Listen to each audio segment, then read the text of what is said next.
Hey everybody, this is Susie Watkins, independent consultant with Paparazzi Accessories and team leader of the Beehive. Yay! How are you today? I am here because I want to explain to you how to organize and store your inventory. And listen, I was one of those people who didn't have an upline to guide me. So through a lot of trial and error, I have had to figure this out. And I have done it different ways in the last 14 months that I've been with this company. And I'm going to tell you, if you start the right way, you can scale this business to go as big as you want. If you start out with just a pegboard and some number cards, when you want to grow bigger, you're going to have to figure out a different way to do things. So if you do it this way from the beginning, you don't need all of this, you don't need all of this, the space that I have. This is how I do it. And it's grown as my business has grown, but you can start it this exact way so that when you do grow big and you do get big and you have a lot of inventory, that you're not constantly changing how you're doing things.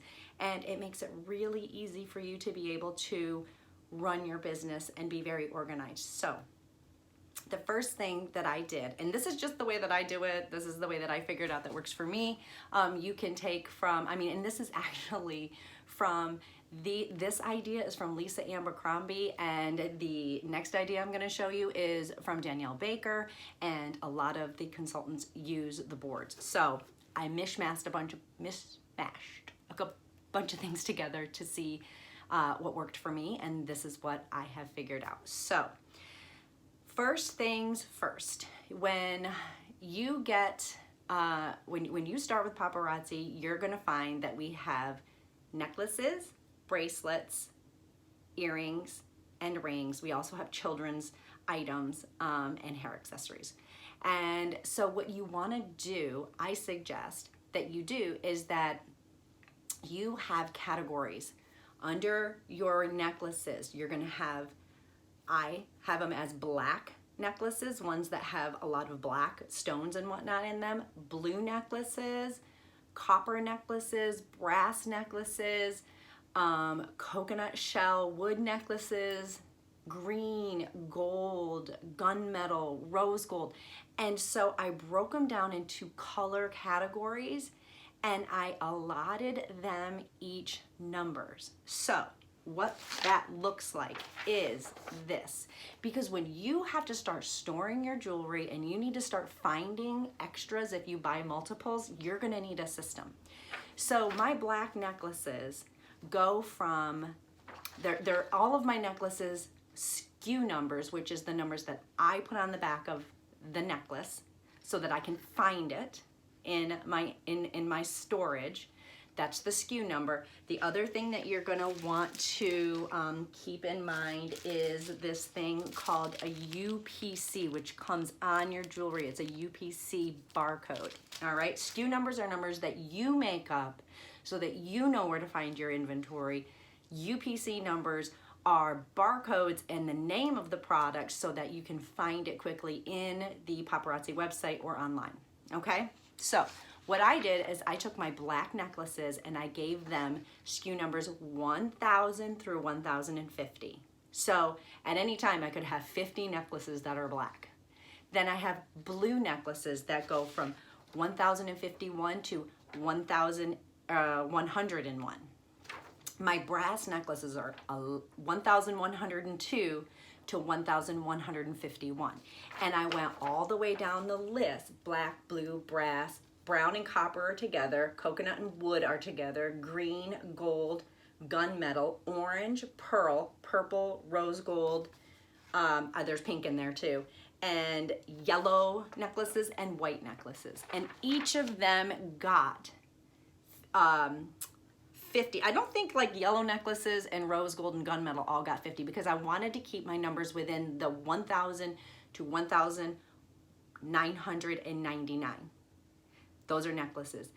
Bracelets are in the 2000s, but our bracelets come in different styles. They come in clasp, bangle, cuff. We have our leather snaps, we have our suede wraps and stretch bands and infinities and pull ties. We have 8 of them. So I broke those down into styles. So I have all of my, let's see right here, bangle bracelets are in here. All of my cuff bracelets are in here. I have my fishhook earrings in here. I broke the earrings down: fishhook, hoops, studs, and clip-ons, okay? With the fishhooks, because I carry so many of them, I did break those down into colors. So I have a bag right here in the front, says fishhook black, 4,301 through 4,321, okay? And they're in here. So with that, once you have all of your numbers figured out, like I said, my necklaces are in the 1,000, my bracelets are in the 2,000, my rings are in the 3,000, and my earrings are in the 4,000. So now you've given yourself enough room to scale and grow, all right? So then I went and I bought bags, and I use bags and boxes, but you can use quart-size bags and gallon-size bags and a bin. You do not need to have this set up yet. I started out way smaller. So what you would do is, this says N brass. This is a gallon bag. Brass necklaces. And I've given them numbers 1102, 1,102 to 1,151. And then when I get a brass necklace in, I start right here, 1102. And I actually went through and took those numbers and pre-wrote them out on bags. So I have them in another room and I can just go and grab the extras when I need them. So when you get a brass necklace in, you would, here's this big bag that's gonna carry all my brass necklaces in this bag, along with a bag that says black necklaces, one that says blue necklaces, all the way around, with all your necklace colors, with all your bracelet styles and colors. And then I had these left over, that's why I used them, but they are address labels, and I cut them in half so that I'm just using a small portion of them. But you can buy the little round stickers. And what I love about the Paparazzi packaging is if you put these stickers on, they stick, but they come off easy too, which is really super cool. So I have a brass necklace that just came in today, and I get multiples. So I have multiples of the necklace, right? One of them I always want to have on my wall. Let me show you here real quick. I like to have it out on my wall so that I can see the jewelry that I have. And I have them up on my wall, just like all my black necklaces are grouped together, my blues and in colors, and then the same thing goes bracelets and earrings, right? Rings I do a little bit different, and I'll show you. So I take one of the necklaces out of the bag, and your necklaces come in two bags. They come in an outer bag and they have an inner bag. I take it out of both. One necklace I take out of both.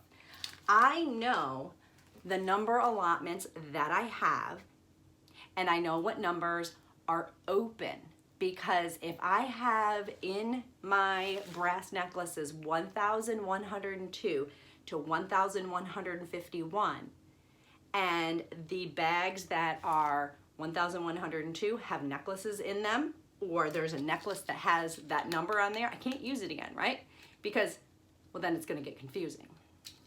So I went through and I wrote down bags that said N brass 1102 on one bag, 1103 on another bag, 1104, all the way up, and I have them stored so that I know that those are open numbers. When it's time for me to put my jewelry in, here's one right here. It says 1,118. That's an N, and that says brass. I had to cross something out. So I'm going to put my extras. I have a couple extras here. I'm going to put all of my extras in this bag here that says 1,118. And then, because it's a brass necklace, it's gonna go in the big bag. And so if I had one that said, if I had another brass necklace, say these are brass necklaces, and I put them in the bag that says 1,102 119 would be the next number that I have available.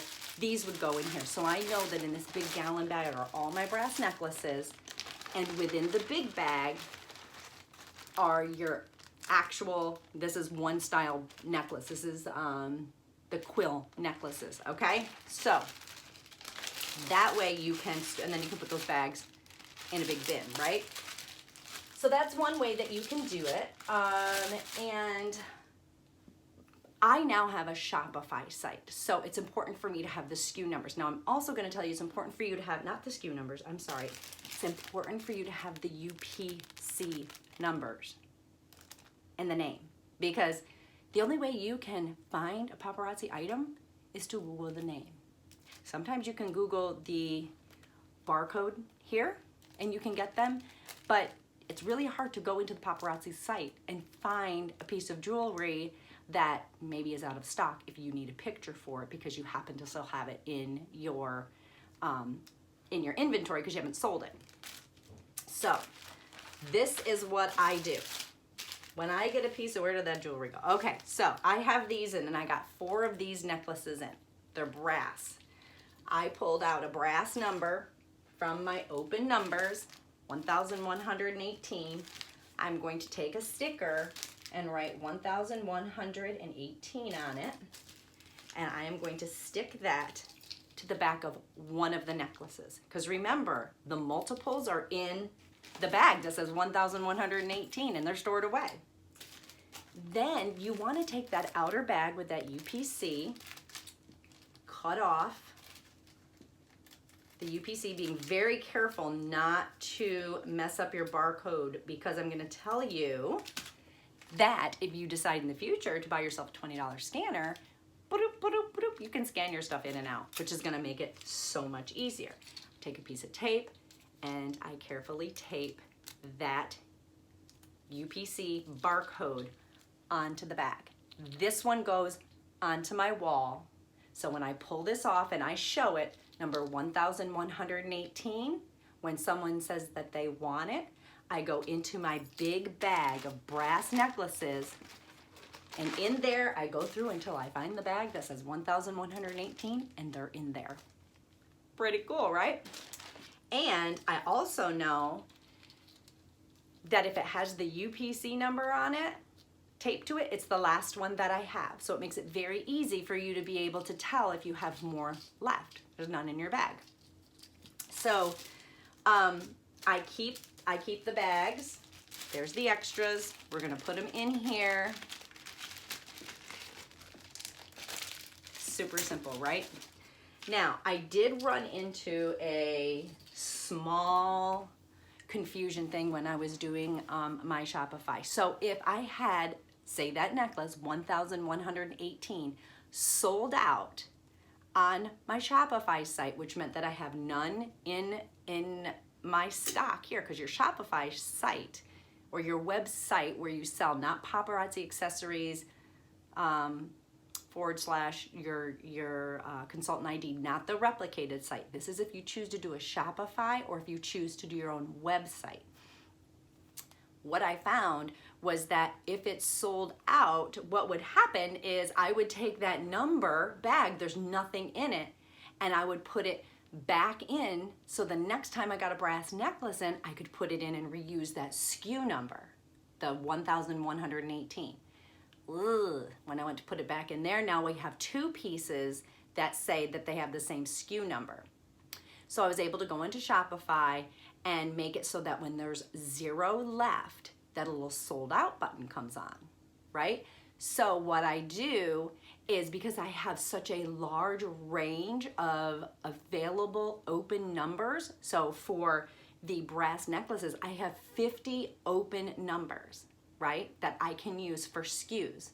And so I'm probably not gonna have 50 brass necklaces, but I might, you never know. I would hope that I don't, because I would hope that I'm turning my inventory all the time.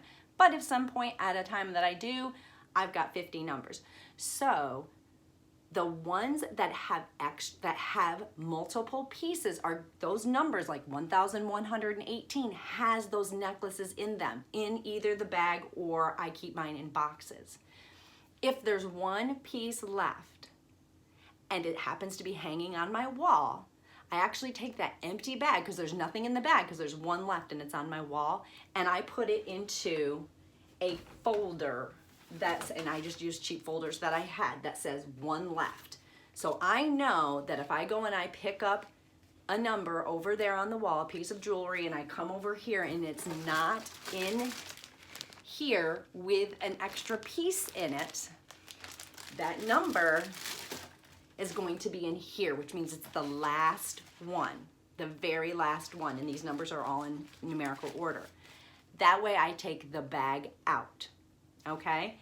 And I don't put it back into rotation just yet. I have up there on the very top, I have a bin that says sold out numbers. So I take that number and I put it in the sold out numbers, okay? And then if I decide that I need to use that number again, then I go and I put it into the return to open numbers. And the open numbers go in a bag like this, bangles. These are open numbers. So when I get my invoices, when I get my shipment in, I know that I can pull from here, and this number is an open number on Shopify that I can use. It takes time, it takes organization, it takes understanding the process, but I'm gonna tell you guys, if you don't have a system like this, when you get bigger, it's not scalable. I'm sure that this isn't the easiest way to do it. I'm sure there's probably still kinks and little glitches in my system. It's something that I have to stay on top of and manage. But for me right now, this seems to work, pretty well. So I hope that that really helps you to understand that when you start this business, start right, start scalable, because man, you don't want to spend weeks and hours like I have redoing how you store your jewelry because it didn't work. Okay, so I really hope that this helps. If you have any questions, please feel free to message me and I'll try to answer as best as I can. I just hope that this helps you guys to understand how to organize your jewelry. All right, have a wonderful, wonderful day.